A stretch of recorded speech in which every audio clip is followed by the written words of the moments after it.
So yan guys, meron naman tayong jelly Ray. Ang problema ito guys ng customer ay battery sa may on dashboard niya.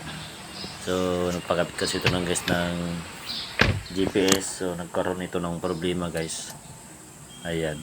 So pinundaran natin guys. Ayan. So paandar natin guys para malaman ninyo. Ayan o. Talagang umila yun ng battery guys. So nagkaroon ng problema ito guys. Ayan. So naka-sports pa ang ating jelly Ray. Ayan. So tingnan natin guys kung okay bang charging niya sa ating battery at saka alternator guys. Ayan. So tingnan natin guys kung okay ba yung charging system niya. Ang unit na jelly Ray. Ayan.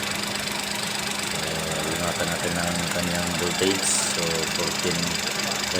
14.30 volts. So okay yung charging niya sa battery guys, pati sa alternator kinuha na natin yung guys 14.46 volts.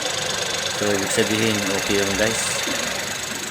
So tingnan natin naman yung mga fuse yan sa ating battery yan. So merong fuse yan guys na 150 amperes. Ayan o, sa may battery niya guys yan 150 amperes yan. Okay naman guys, meron naman siyang charging. So ibig sabihin wala po itong problema sa ating mga fuse. Ayan, okay naman guys. Na-check na naman natin yung mga fuse niya yan guys. Baka ito may kinuha kasi mayroong mga bakante yan guys. Ayan, tingnan mo yan sa tuslok ko yung guys. Tingnan, taka ko bakit walang kanyang guys fuse. Meron naman siyang connection yun sa ating designated sa ating fuse. Yan, pati yung size. Yan, kinukuha ko na lahat ng mga fuse sa kanyang voltage. Okay naman lahat guys, okay naman siya. Napagtataka ko yan guys, bakit wala yung dalawa dyan na bakante. So meron naman siyang kanyang guys sa may heater, tapos sa may 5 amperes yan guys. Yan o. So bakit wala? So ibig sabihin may kanyang guys, may kulang. O saan niya kinuha yung mga kanyang guys? Baka kinuha siguro yan guys. Ayan. So nilagay din ako ng fuse. Ayan, dalawa nang linagay ko yung guys. Ayan, kita man ninyo.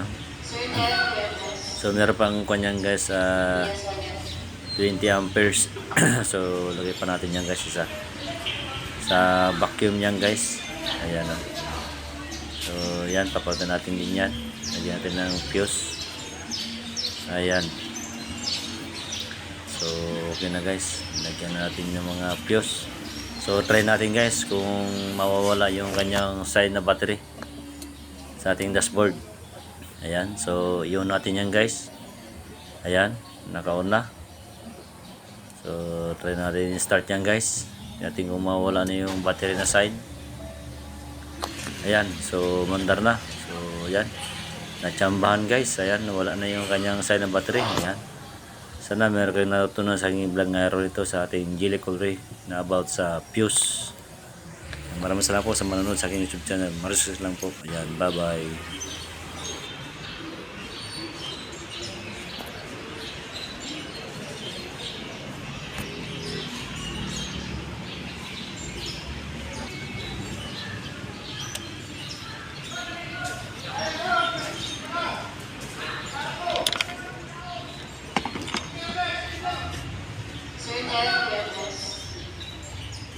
Yes,